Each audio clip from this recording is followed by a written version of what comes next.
জানি যে রিয়াং জনজাতি গোষ্ঠী এখানে দ্বিতীয় বৃহত্তম জনজাতি গোষ্ঠী হিসেবে পরিচিত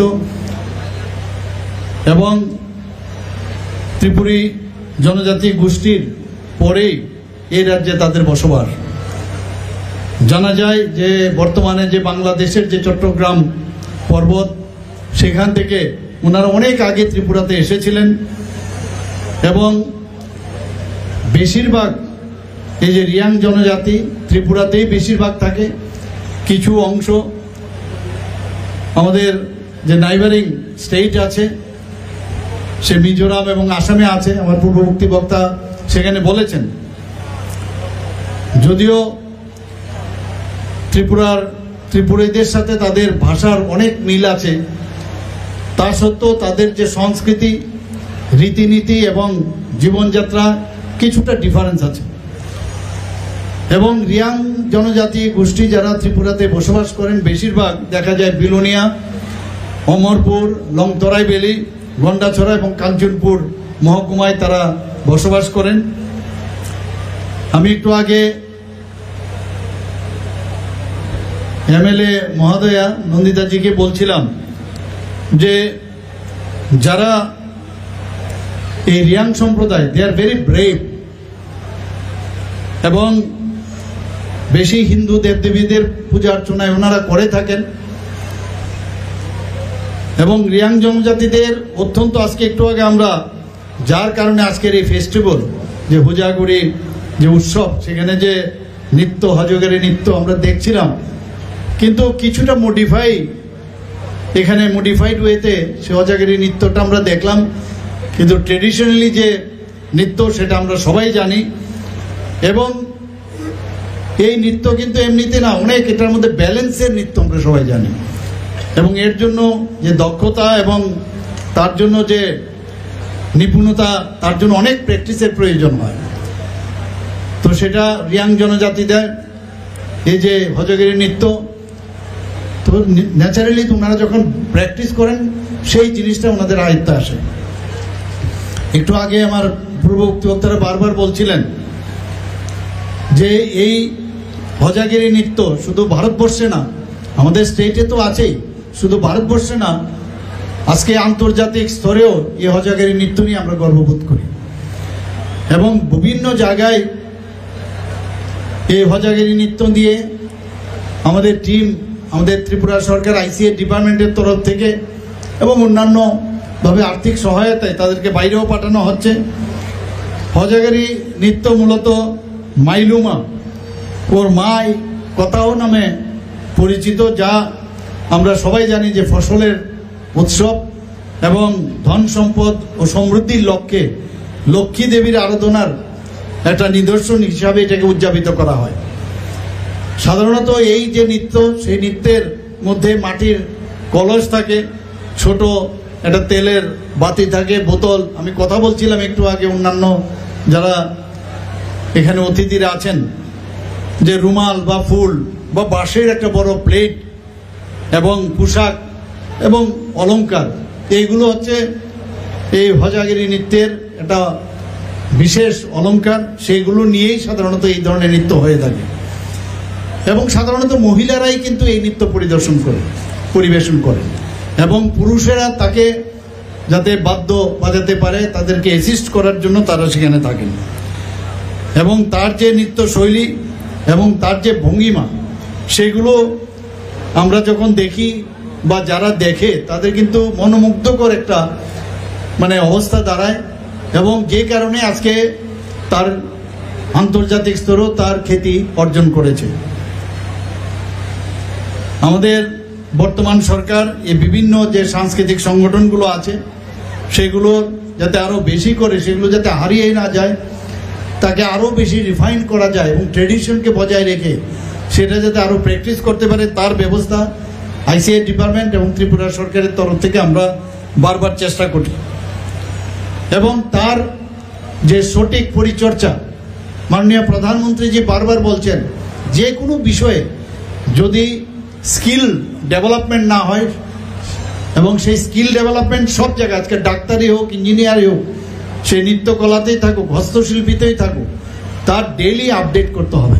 সেই জায়গায় দাঁড়িয়ে আজকে আমাদের সরকার আমরা চেষ্টা করছি যে তাদের কিভাবে আরও আলট্রা মডার্ন এবং আরও আপডেট করা যায় সেই ব্যবস্থা আমরা করছি, আরও রিফাইন যাতে হয়, যাতে মানুষ সারা পৃথিবীর লোক সেগুলোকে দেখে এবং বুঝে। শুধু তাই নয়, এই যে হজাগিরি নৃত্য সেটা শাস্ত্রীয় সঙ্গীতের শাস্ত্রীয় নৃত্য যেটা আমরা বলি তার সাথে তুলনা করা আমি মনে করি সেটা সম্ভব। জনজাতি লোকসঙ্গীত, লোকনৃত্য, হস্তকারু, হস্তশিল্পী ইত্যাদির বিষয়ে আমরা বিভিন্ন কর্মশালা আমাদের আইসিএ ডিপার্টমেন্ট থেকে শিক্ষামূলক ভ্রমণ ও বিভিন্ন মেলার আয়োজনের জন্য আমরা এবার বাজেটে 3 কোটি টাকা আমরা রেখেছি। এটা প্রতি বছরই সেটা থাকবে। হজাগিরি নৃত্যের প্রসারে আমরা সবাই জানি যে প্রবীণ শিল্পী এবং গুরু সত্যরাম রিয়াং 2001-এ পদ্মশ্রী সম্মানে মাননীয় প্রধানমন্ত্রীজির কারণে তাকে ভূষিত করেন। কিছুদিন আগে আপনারা জানেন যে আমরা ক্যাবিনেটে ডিসিশন নিলাম যে সংগ্রামা পূজা উপলক্ষে স্টেট রেস্ট্রিক্টেড হলিডে হিসেবে আমরা ঘোষণা করে দিয়েছি। আমরা মাননীয় প্রধানমন্ত্রীজি বারবার বলছেন যে জনজাতিদের এর আগে আমরা কোনোদিন দেখিনি যে জনজাতিদের নিয়ে এত তাদের যাতে উন্নয়ন হয়, লাস্ট মাইল অব্দি তাদেরকে এতদিন পর্যন্ত কেউ কোনো সরকার এর আগে কিন্তু দেখেনি। কিন্তু মাননীয় প্রধানমন্ত্রী শ্রী নরেন্দ্র মোদীজি আসার পর আমরা কিন্তু সেটা দেখতে পাচ্ছি। এবং আপনারা সবাই জানেন যে আজকে ভারতের যিনি রাষ্ট্রপতিজি অত্যন্ত একদম অজগায়ের একজন ব্যক্তি, সেই দ্রৌপদী মুর্মুজিকে রাষ্ট্রপতিজি বানিয়েছেন। আপনারা নিশ্চয়ই জানেন যে ত্রিপুরার রাজ পরিবারের একজন ব্যক্তি আমাদের শ্রী জিষ্ণু দেববর্মা মহোদয় ত্রিপুরার থেকে একটা ছোট রাজ্য থেকে একটা বড় রাজ্য তেলেঙ্গানার গভর্নর বানিয়েছেন। এর থেকে বড় গৌরবের বিষয় আর কিছু কি থাকতে পারে। আমরা এই সরকার আমরা চাইছি যে জনজাতিদের যাতে আর্থসামাজিক উন্নয়ন হয়, বিভিন্ন স্কিম আমরা যেমন রাজ্য সরকারও করছি, আমাদের যে সেন্ট্রাল গভর্নমেন্টও বিভিন্ন স্কিম তার কিছুটা আমাদের মাননীয় মন্ত্রী এখানে বলার চেষ্টা করেছেন। আপনারা সবাই জানেন যে মহারাজাদের সম্মান আমাদের সরকার আসার পর একমাত্র আমাদের সরকার সেটা দিচ্ছে, আগে কিন্তু সেভাবে সম্মান দেওয়া হয়নি। Hano hai blake no wana masinja we kiru masinja. Hano hai darak sidak mabli gasai meka social media wo mokol baithang eba khuk baithang darak sidak mabli. Hengai te doctor box no pula no mabli no guno. Kam ke sai manai to hona ba kam ke no boji manai to hona. Tene ni mabli bo faing lo. Hengai te doctor box ok tene ni mabli go ba je. Hano hai blake no thanai salo sini pramanang sini doctor Manik Saha.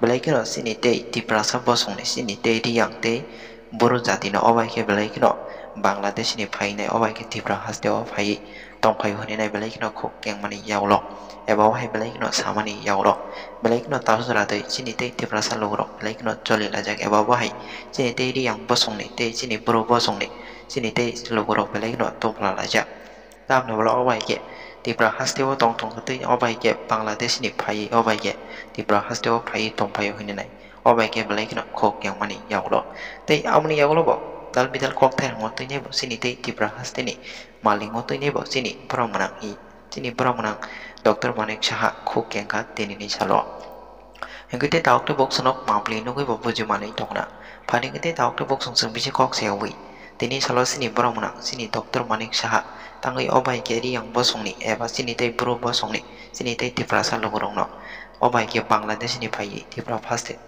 haste wo tong phai hani nai obai ke sanani nangke obai ke khuk kengani nangka amano tanya jingkisa kam ke pujoi nalana sing sini borom ganang sini Dr. Manik Saha ni khong ni bisin deba mapli bisin tei ngite doctor box no kisa kam ke nai tongdi tini no mapli no যে রিয়াং জনজাতি গোষ্ঠী এখানে দ্বিতীয় বৃহত্তম জনজাতি গোষ্ঠী হিসেবে পরিচিত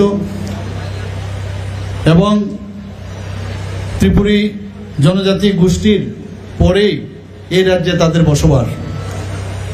জানা যায় যে বর্তমানে যে বাংলাদেশের যে চট্টগ্রাম পর্বত সেখান থেকে ওনারা অনেক আগে ত্রিপুরাতে এসেছিলেন এবং বেশিরভাগ এই যে রিয়াং জনজাতি ত্রিপুরাতেই বেশিরভাগ থাকে, কিছু অংশ আমাদের যে নাইবারিং স্টেট আছে, সে মিজোরাম এবং আসামে আছে। আমার পূর্ববর্তী বক্তা সেখানে বলেছেন,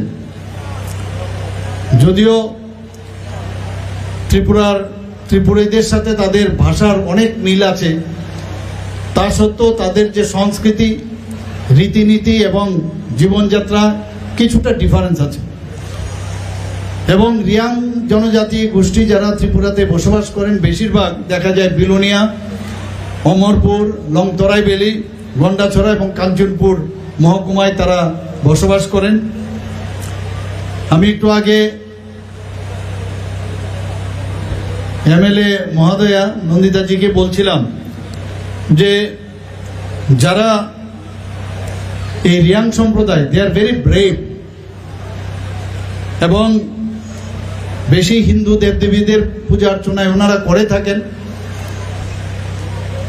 এবং রিয়াং জনজাতিদের অত্যন্ত, আজকে একটু আগে আমরা যার কারণে আজকের এই ফেস্টিভ্যাল, যে হুজাগুড়ি যে উৎসব, সেখানে যে নৃত্য, হজগেরি নৃত্য আমরা দেখছিলাম, কিন্তু কিছুটা এখানে মডিফাইড ওয়েতে সে হজগেরি নৃত্যটা আমরা দেখলাম। কিন্তু ট্রেডিশনালি যে নৃত্য সেটা আমরা সবাই জানি। এবং এই নৃত্য কিন্তু এমনিতে না, অনেক এটার মধ্যে ব্যালেন্সের নৃত্য আমরা সবাই জানি। এবং এর জন্য যে দক্ষতা এবং তার জন্য যে নিপুণতা, তার জন্য অনেক প্র্যাকটিসের প্রয়োজন হয়। তো সেটা রিয়াং জনজাতিদের এই যে হজগেরি নৃত্য, তো ন্যাচারালি ওনারা যখন প্র্যাকটিস করেন সেই জিনিসটা ওনাদের আয়ত্তে আসে। একটু আগে আমার পূর্ববর্তী বক্তারা বারবার বলছিলেন যে এই হজগেরি নৃত্য শুধু ভারতবর্ষে না, আমাদের স্টেটে তো আছেই, শুধু ভারতবর্ষে না, আজকে আন্তর্জাতিক স্তরেও এই হজগেরি নৃত্য নিয়ে আমরা গর্ববোধ করি।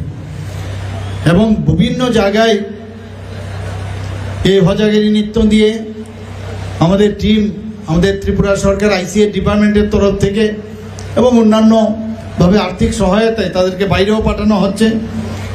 হজগেরি নৃত্য মূলত মাইলুমা ওর মাই কথাও নামে পরিচিত, যা আমরা সবাই জানি যে ফসলের উৎসব এবং ধন সম্পদ ও সমৃদ্ধির লক্ষ্যে লক্ষ্মী দেবীর আরাধনার একটা নিদর্শন হিসাবে এটাকে উদযাপিত করা হয়।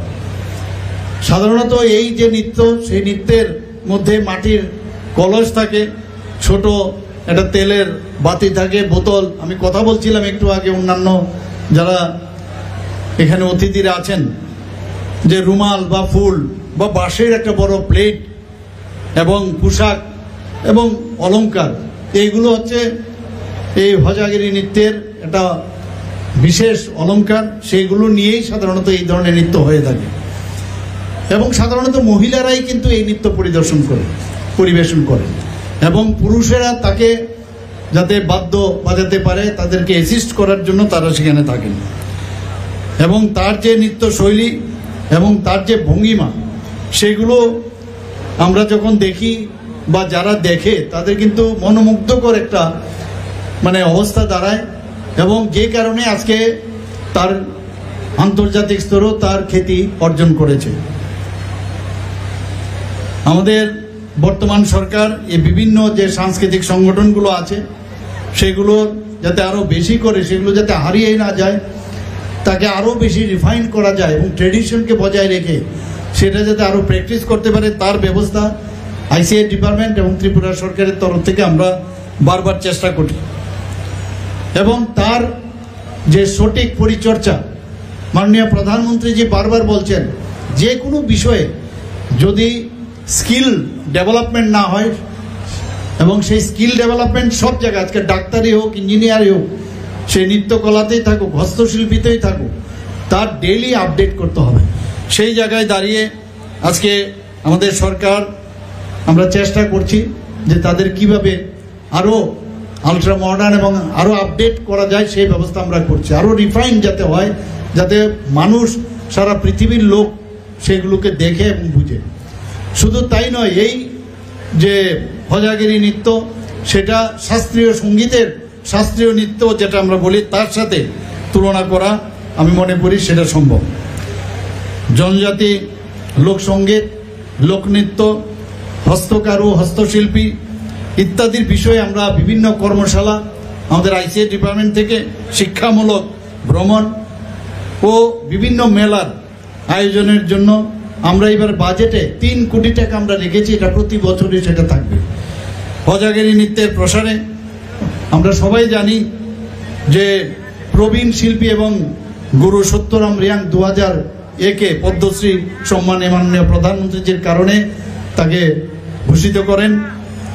কিছুদিন আগে আপনারা জানেন যে আমরা ক্যাবিনেটে ডিসিশন নিলাম যে সংগ্রামা পূজা উপলক্ষে স্টেট রেস্ট্রিক্টেড হলিডে হিসাবে আমরা ঘোষণা করে দিয়েছি। আমরা মাননীয় প্রধানমন্ত্রীজি বারবার বলছেন যে জনজাতিদের এর আগে আমরা কোনোদিন দেখিনি যে জনজাতিদের নিয়ে এত তাদের যাতে উন্নয়ন হয় লাস্ট মাইল অব্দি তাদেরকে এতদিন পর্যন্ত কেউ কোনো সরকার এর আগে কিন্তু দেখেনি। কিন্তু মাননীয় প্রধানমন্ত্রী শ্রী নরেন্দ্র মোদীজি আসার পর আমরা কিন্তু সেটা দেখতে পাচ্ছি। এবং আপনারা সবাই জানেন যে আজকে ভারতের যিনি রাষ্ট্রপতিজি অত্যন্ত একদম অজগায়ের একজন ব্যক্তি, সেই দ্রৌপদী মুর্মুজিকে রাষ্ট্রপতিজি বানিয়েছেন। আপনারা নিশ্চয়ই জানেন যে ত্রিপুরার রাজ পরিবারের একজন ব্যক্তি আমাদের শ্রী জিষ্ণু দেববর্মা মহোদয় ত্রিপুরার থেকে একটা ছোট রাজ্য থেকে একটা বড় রাজ্য তেলেঙ্গানার গভর্নর বানিয়েছেন। এর থেকে বড় গৌরবের বিষয় আর কিছু কি থাকতে পারে। আমরা এই সরকার আমরা চাইছি যে জনজাতিদের যাতে আর্থসামাজিক উন্নয়ন হয়, বিভিন্ন স্কিম আমরা যেমন রাজ্য সরকারও করছি, আমাদের যে সেন্ট্রাল গভর্নমেন্টও বিভিন্ন স্কিম তার কিছুটা আমাদের মাননীয় মন্ত্রী এখানে বলার চেষ্টা করেছেন। আপনারা সবাই জানেন যে মহারাজাদের সম্মান আমাদের সরকার আসার পর একমাত্র আমাদের সরকার সেটা দিচ্ছে, আগে কিন্তু সেভাবে সম্মান দেওয়া হয়নি। আমরা জানি যখন দ্বিতীয় বিশ্বযুদ্ধ হয় তার শেষ দিকে যে ওয়ান অফ দ্য ওল্ডেস্ট যে এয়ারপোর্ট সেটা মহারাজা বীর বিক্রম কিশোর মাণিক্য বাহাদুর উনার সময়ে এই সিঙ্গারবিলে এয়ারপোর্ট হয়েছিল। আমাদের সরকার আসার পর 35 বছরের আমরা দেখেছি, এর আগেও 5 বছর, এর আগেও কংগ্রেস সরকার, এই কমিউনিস্টদের সরকার আমরা দেখেছি। কিন্তু আমাদের সরকার কমিটমেন্ট ছিল, সেই কমিটমেন্ট অনুযায়ী মাননীয় প্রধানমন্ত্রীজি নিজে এসেছেন, এসে উনার নামে উৎসর্গ করেছেন যে মহারাজা বীর বিক্রম এয়ারপোর্ট হিসাবে সে আগরতলা এয়ারপোর্ট, সিঙ্গারবিল এয়ারপোর্ট ছিল, আগরতলা এয়ারপোর্ট হলো, সেটাকে এখন মহারাজা বীর বিক্রম নামে সেটা উৎসর্গ করা হয়েছে। এবং সেখানে একটা পূর্ণ বয়ব যে মূর্তি সেখানে স্থাপন করেছেন। আপনারা শুনে নিশ্চয়ই এর আগেও আপনারা শুনেছেন। আমি একদম যখন ছোট তখনই আমি দেখেছি আগরতলা যে কামানচমনির পাশে একটা ছোট আইল্যান্ড ছিল, সেটার মধ্যে জিরো মাইল হিসাবে ছিল। সেখান থেকে শুরু হতো যে ধর্মনগর কত মাইল, তখন মাইল হিসাবে বলতো, কিলোমিটার বলতো না। আজকে উদয়পুর কত মাইল, শান্তির বাজার কত, সেখান থেকে শুরু হতো। সেটা আস্তে আস্তে আমার চোখের সামনে দেখলাম নিচে সে মাইল ফলক মাটির নিচে চলে গিয়েছিল। এবং সেই যে আইল্যান্ড তার কিন্তু নামগোত্রহীন। আমি যখন মুখ্যমন্ত্রী হলাম সেটাকে মহারাজা বীর বিক্রমের মূর্তি সেখানে স্থাপন করলাম এবং 0 মাইল ফলককে সেখানে উঠিয়ে সেটাকে আবার নতুনভাবে সেখানে প্রতিষ্ঠিত করলাম।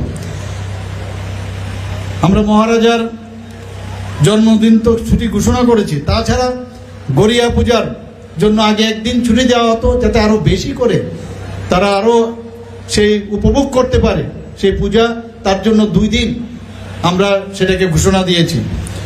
রাজ্যের জনজাতি অধ্যুষিত যে 12টি ব্লককে অ্যাসপিরেশনাল ব্লক হিসাবে ঘোষণা দেওয়া হয়েছে, আপনারা সবাই জানেন। সেখানে শিক্ষা, যোগাযোগ ব্যবস্থা এবং সেখানে তাদের সোশিও ইকোনমিক্যাল কন্ডিশন যাতে ভালো হয় তার জন্য আমাদের এই সরকারি স্কিমের মাধ্যমে আমরা বিভিন্ন স্কিমের মাধ্যমে আমরা চেষ্টা করছি। আপনারা সবাই জানেন যে 16ই জানুয়ারি 2020 এই ব্লু রিয়াং শরণার্থীদের 23 বছরের সমস্যা, কোন সরকার এর আগে এই বিষয়ে কর্ণপাত করেননি। ক্রোকোডাইল টিয়ারসি আমরা শুনতাম, কুম্ভীরাশ্রু, কিন্তু আমাদের সরকার আসার পর মাননীয় প্রধানমন্ত্রীজির যে উনার যে চিন্তা ভাবনা সেটাকে এবং উনার মার্গদর্শনে উনার নির্দেশনায় আমরা কিন্তু এই ত্রিপুরা সরকার, মিজোরাম সরকার এবং ব্রু সম্প্রদায়ের মধ্যে আমরা চুক্তি স্বাক্ষর করি।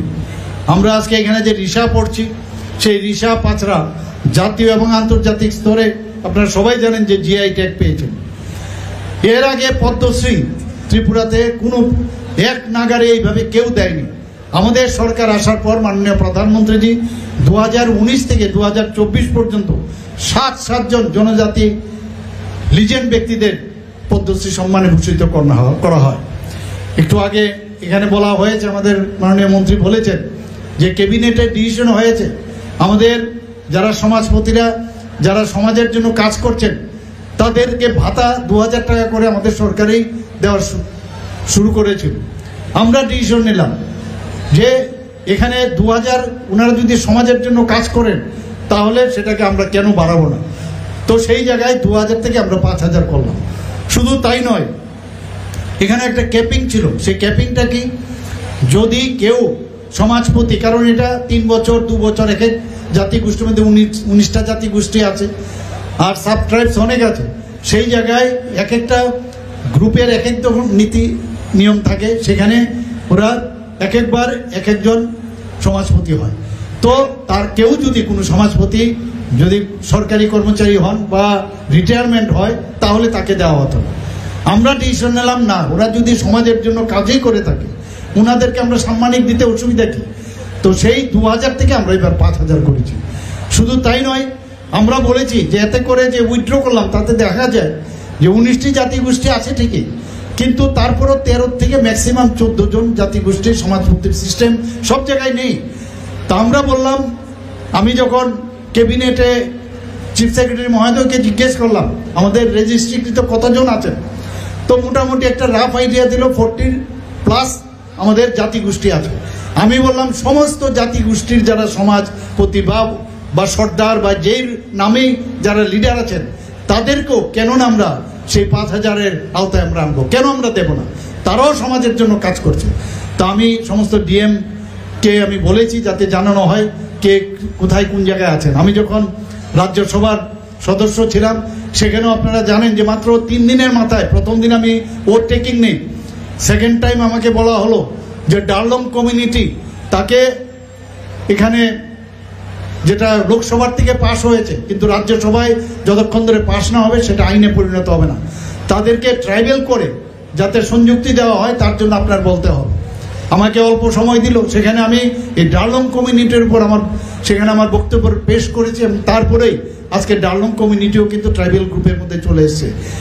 তো সেইভাবে আমাদের যে ইচ্ছা, জাতি জনজাতি মিলে আমরা এই ত্রিপুরাতে আমরা সবাই সুন্দরভাবে বসবাস করি, একজনে আরেকজনের হাত ধরে আমরা কাজ করি, সেই দিশায় আমরা কাজ করছি। বড়মুড়া পাহাড়ের নাম হাতাইকোতর আমরা দিয়েছি, গন্ডাছড়ার নাম গন্ডা তৈসা করেছি, 18 মুড়া পাহাড়ের নাম হাচুক বেরেম করেছি।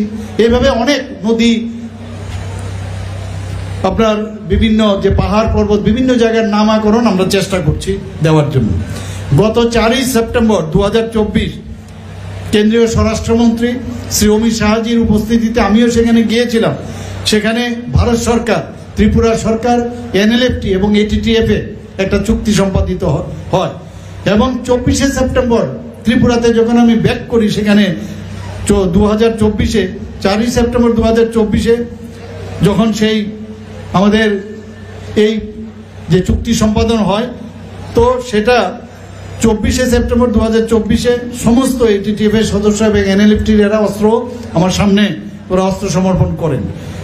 আপনারা সেভাবে যে টার্গেট দেওয়া হয়েছে তাদের যে সুযোগ সুবিধা, কতগুলো নিয়ম নীতি আছে সেগুলোকে ফলো করে তাদেরকে রিহ্যাবিলিটেট করার প্রচেষ্টা চলছে এবং কাজও চলছে। যা যা দরকার ওনাদের ব্যবস্থা, পুনর্বাসনের ব্যবস্থা করেছেন, যেভাবে আমাদের ব্রু রিয়াং শরণার্থীদের যেভাবে করেছেন সেইভাবে আমাদের মাননীয় স্বরাষ্ট্রমন্ত্রীজি, মাননীয় প্রধানমন্ত্রী নরেন্দ্র মোদীজির যে মার্গদর্শনে সেই কাজটা আমরাও করছি। এখানে বিভিন্ন জেলাতে 84টি যে বনধন বিকাশ কেন্দ্র আমাদের সরকার স্থাপন করেছেন। এখানে আপনারা সবাই জানেন যে ঝাড়ু, আমলকি, তেঁতুল, গন্ধকি, তাছাড়া বনজ দ্রব্য সংগ্রহ এবং তাকে ভ্যালু এডিশন যদি করা যায় তাতে করে তার দামও বাড়ে এবং তাতে করে আর্থিক যে সুবিধা, আর্থিক উন্নয়ন সেটা কিন্তু জনজাতিদের মধ্যে সেটা হয়। আপনারা আমাদের ওয়ার্ল্ড ব্যাংক থেকে আমরা প্রায় 1400 কোটি টাকা, খুব অল্প সময়ের মধ্যে দু বছরের মধ্যে আমরা 1400 কোটি টাকা আমরা লোন নিয়েছি। সেই তাতে করে 12টি অ্যাসপিরেশনাল ব্লক সহ 23টি জনজাতি যে অধ্যুষিত এলাকা, সেখানে শিক্ষা, যোগাযোগ এবং জীবনযাত্রার মান যাতে উন্নয়ন করা যায়, সেই যে আমাদের যে প্রকল্প, যে Tripura rural economic growth and service delivery প্রকল্প, সেটাকে বাস্তবিত আমরা করছি। মুখ্যমন্ত্রী জনজাতি বিকাশ যোজনা এখন পর্যন্ত 9,326 জন জনজাতি সুবিধাভোগীকে 25,000 টাকা করে আমরা আর্থিক সহায়তা করছি এবং এর জন্য ব্যয় হয়েছে প্রায় 23,31,50,000 টাকা। যদি শিক্ষাক্ষেত্রের কথা বলি, মোট 3টি ডিগ্রি কলেজ হোস্টেল নির্মাণ হয়েছে। মহিলা কলেজ আগরতলা, আম্বেদকর কলেজ ফটিকরায়ে এবং গন্ডাছড়া সরকারি কলেজে। হোস্টেলের যে আবাসিকরা আছেন তাদের ভাতার হার 2023 সালে 55 রুপিস থেকে বৃদ্ধি করে এখন 80 টাকা করা হয়েছে, যার ফলে 460টি যে হোস্টেল আছে 34,000-এরও বেশি জনজাতি ছাত্রছাত্রীরা উপকৃত হয়েছেন। 6ষ্ঠ থেকে 8ম শ্রেণীর ছাত্রছাত্রীরা প্রি মেট্রিক বৃত্তি বছরে 400 টাকা থেকে বাড়িয়ে আমরা 1000 টাকা করেছি। যারা উপযুক্ত ছাত্রছাত্রীরা আছেন, যারা ট্রাইবেল জনজাতি গোষ্ঠী, তাদের বিনামূল্যে পাঠ্য বই এবং তাদের মেধা পুরস্কার এবং মূল বিষয়ের উপর কোচিং দেওয়ার ব্যবস্থা এই সরকার করছে। যারা উচ্চ শিক্ষায় যারা যাচ্ছেন তাদের জন্য এককালীন আমরা আর্থিক সহায়তা আমরা প্রদান করছি। সরকার পরিচালিত যতগুলো জনজাতি হোস্টেলগুলো আছে সেখানে স্মার্ট ক্লাসরুম চালু করার প্রয়াস রয়েছে। আপনারা সবাই জানেন যে জনজাতি কল্যাণ দপ্তর 6ষ্ঠ থেকে 10ম শ্রেণী পর্যন্ত একটি আবাসিক বিদ্যালয় স্থাপন করেছেন। আমবাসা, কাঞ্চনপুর, করবুক 3য় শ্রেণী থেকে 6ষ্ঠ শ্রেণী পর্যন্ত 3টি আশ্রম স্কুল স্থাপন করেছে। এতে করে এই বিদ্যালয়গুলোতে মোট 1008 জন শিক্ষার্থী পাঠরত রয়েছে। 29টি নতুন হোস্টেল নির্মিত হয়েছে এবং তাতে করে 44টি জনজাতি বিদ্যালয় নির্মাণ করা হয়েছে। কিছুদিন আগে ট্রাইবেল ওয়েলফেয়ার মিনিস্টার আমাকে বারবার বলছিলেন যে বিভিন্ন হোস্টেলে ওয়ার্ডেন নেই। আমি বললাম, যা জনজাতিদের জন্য যা যা করার তুমি করো। সেখানে আমাদের ক্যাবিনেটে আমরা ডিসিশন নিয়ে 170 জন হোস্টেল ওয়ার্ডেনকে আউটসোর্সিং ভিত্তিতে সেখানে তাদের নিয়োগ প্রক্রিয়া শুরু হয়ে গেছে। আপনারা সবাই জানেন যে একলব্য মডেল রেসিডেন্সিয়াল স্কুল, মাননীয় প্রধানমন্ত্রীজি বারবার বলছেন যে আমাদের এই যে একলব্য রেসিডেন্সিয়াল স্কুল, সেগুলো কেন আমরা বিভিন্ন জনজাতি এলাকায় আমরা করবো না। 21টি অলরেডি জনজাতি এলাকায় একলব্য মডেল আবাসিক বিদ্যালয়ের সেটার অনুমোদন দিয়েছে। বর্তমানে 12টি চালু রয়েছে এবং তাতে করে 2,475 জন ছাত্রী সেখানে পড়াশোনা করছেন। 6টি এখনো অলরেডি আন্ডার কনস্ট্রাকশন এবং সেগুলো 2026-এর মধ্যে শেষ হবে। বাকি যে 4টি আছে সেটা আগামী 2 বছরের মধ্যে সম্পন্ন হবে। আমাদের এই যে 21টি একলব্য যে আবাসিক বিদ্যালয় যখন পুরোপুরি সেটা স্টার্ট হবে, তাতে করে প্রায় 10,380 জন জনজাতি সম্প্রদায়ের যারা শিক্ষার্থীরা আছেন তাদের সেখানে সুযোগ সুবিধা হবে, তাদের সার্বিক উন্নয়ন সেখানে সেই উন্নয়ন হবে, তাদের জ্ঞান বৃদ্ধি হবে, তাতে করে তাদের ক্ষমতায়নও সেখানে বৃদ্ধি হবে। ক্রীড়া আজকে যদি আমরা ক্রীড়া ও আমরা সংস্কৃতির কথা বলি, সেখানেও আমাদের যে সরকার, আমাদের ইউথ অ্যান্ড স্পোর্টস ডিপার্টমেন্ট 2টি সিনথেটিক ফুটবল টার্ফ নির্মিত হয়েছে। অলরেডি আরেকটা নির্মাণের জন্য কাজ শুরু হয়েছে। আমরা জানি জনজাতি গোষ্ঠী এরিয়ার মধ্যে অনেক জায়গার মধ্যে আমরা সারা ত্রিপুরাতেই যে ড্রাগ ফ্রি স্টেট আমরা চেষ্টা করছি, যাতে কি করে এখান থেকে আমাদের ত্রিপুরাকে এক ত্রিপুরা শ্রেষ্ঠ ত্রিপুরা এবং আমরা নেশামুক্ত ত্রিপুরা তৈরি করব। তো তার জন্য football is game, drugs are shame, এই স্লোগান দিয়ে জনজাতি হোস্টেল বিভিন্ন ফুটবল প্রতিযোগিতার ব্যবস্থা আমরা করছি, যাতে করে তার অ্যাওয়ারনেস এবং তার কুফল যাতে সম্পর্কে মানুষ তাদের যে অ্যাওয়ারনেস করা যায় সেই ব্যবস্থা আমরা করছি। জনজাতি গৌরব দিবসে 2023 সালে নভেম্বর মাসে জনজাতি উন্নয়ন মিশন সেটা চালু করা হয়। সেখানেও শিক্ষা, স্বাস্থ্য, স্যানিটেশন, পানীয় জল এবং সেখানে আর্থসামাজিক ও জীবিকা যে বিষয় সেগুলো মেইন আমাদের টার্গেট। এবং মুখ্যমন্ত্রীর জনজাতি উন্নয়ন মিশনে 50টি হোস্টেলে যাতে সৌর বিদ্যুৎ ব্যবস্থা করা যায় তার জন্য এবং জল পরিশোধনের ব্যবস্থার জন্য প্রায় 19 কোটি টাকা অলরেডি বরাদ্দ করা হয়েছে। আমরা এর মধ্যে 500টি বৈদ্যুতিক অটো রিক্সা যারা বেকার জনজাতি যুবক আছেন তাদের মধ্যে বিতরণের ব্যবস্থা করার জন্য আমরা পরিকল্পনা রয়েছে। ঝুম চাষ সহায়তা প্রকল্প একটা প্রকল্প, সেখানে প্রতি পরিবারকে 2040 টাকা দেওয়া হচ্ছে যাতে করে তারা বীজ এবং শ্রম ও চাষের জন্য তারা সেই পয়সাটা তাদের কাজে আসে। 4179টি পরিবার এতে করে উপকৃত হবে। জনজাতি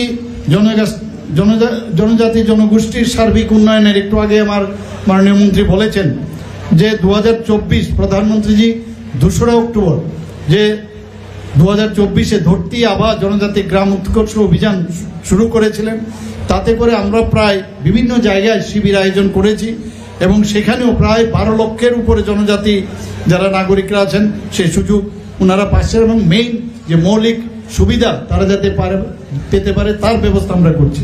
সেখানে তাদের পরিচয়পত্র, আর্থিক অন্তর্ভুক্তি, স্বাস্থ্য ব্যবস্থা এবং বিভিন্ন কল্যাণমূলক কাজ যাতে দেওয়া যায় সেই অ্যাওয়ারনেস যে প্রোগ্রাম, সেখানে আমরা বিভিন্ন মেলার মাধ্যমে সেই কাজটা আমরা করছি।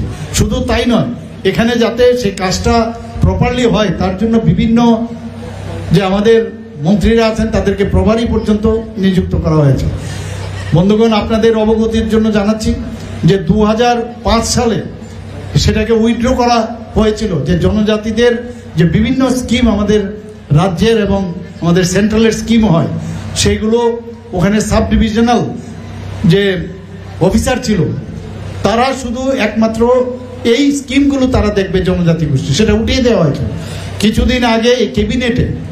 এই মাসে আমরা সেটা ডিসিশন নিয়েছি, গত মাসে সেটা পুজোর আগে আমরা ডিসিশন নিয়েছি যে একজন টিসিএ লেভেলে একজন অফিসার সাব ডিভিশনাল লেভেলে এবং ডিস্ট্রিক্ট লেভেলে শুধুমাত্র জনজাতিদের যে বিভিন্ন স্কিম তার কাজই হচ্ছে সেগুলো যেন দেখে, তার ঘোষণা আমরা দিয়েছি। রাবার চাষের এলাকা 30,000 হেক্টর ছিল, সেখান থেকে আমরা বাড়িয়ে 69,000 হেক্টরে আমরা উন্নতি করেছি। 2021 থেকে 2025 এই যে সময়কাল এর মধ্যে প্রায় 58,000-এরও বেশি ভোক্তা সহায়তা পেয়েছে। 50টি স্মোক হাউস এবং 25টি রাবার প্রক্রিয়াকরণ কেন্দ্র আমরা স্থাপন করেছি। এবারের বাজেটে আপনারা সবাই জানেন যে যারা জনজাতি ছেলে মেয়েরা আছেন তারা বিভিন্ন কম্পিটিটিভ এক্সাম তারা দিতে হয়, তো বিভিন্ন competitive exam, civil service, Tripura civil service, IFS বিভিন্ন তাদের যাতে প্রপারলি কোচিং দেওয়ার জন্য একটা সুপার 100 স্কিম আমরা চালু করেছি এবারের বাজেটে। 3টি 100 শয্যা বিশিষ্ট একটি ST হোস্টেল স্থাপন করা হবে, 3টি 100 শয্যা বিশিষ্ট ST হোস্টেল স্থাপন করা হবে। এইবার বাজেটে আমরা ডিসিশন নিয়েছি 50 শয্যা বিশিষ্ট 60টি নতুন হোস্টেল স্থাপন করা হবে। আমার এই কথাগুলো আপনাদের সামনে, যেহেতু আপনারা আজকের এই ধরনের একটা প্রোগ্রাম আপনারা রেখেছেন, আমার মনে হলো এর থেকে ভালো জায়গা আর কিছু হবে না। এগুলো আমাদের বলা এবং এগুলো আপনারা ভাববেন ত্রিপুরা সরকার এবং মাননীয় প্রধানমন্ত্রীজি যেভাবে কেন্দ্রে চালাচ্ছেন জনজাতিদের জন্য আমরা যেভাবে চিন্তা করছি তার বলার জন্যই আমি এই কথাগুলো আমি বললাম। আমি আশা করি এই যে দুদিনের যে এই আপনাদের হজাগিরি ফেস্টিভ্যাল 33তম সেটা সার্থক হোক এবং ভালোভাবে কাটুক।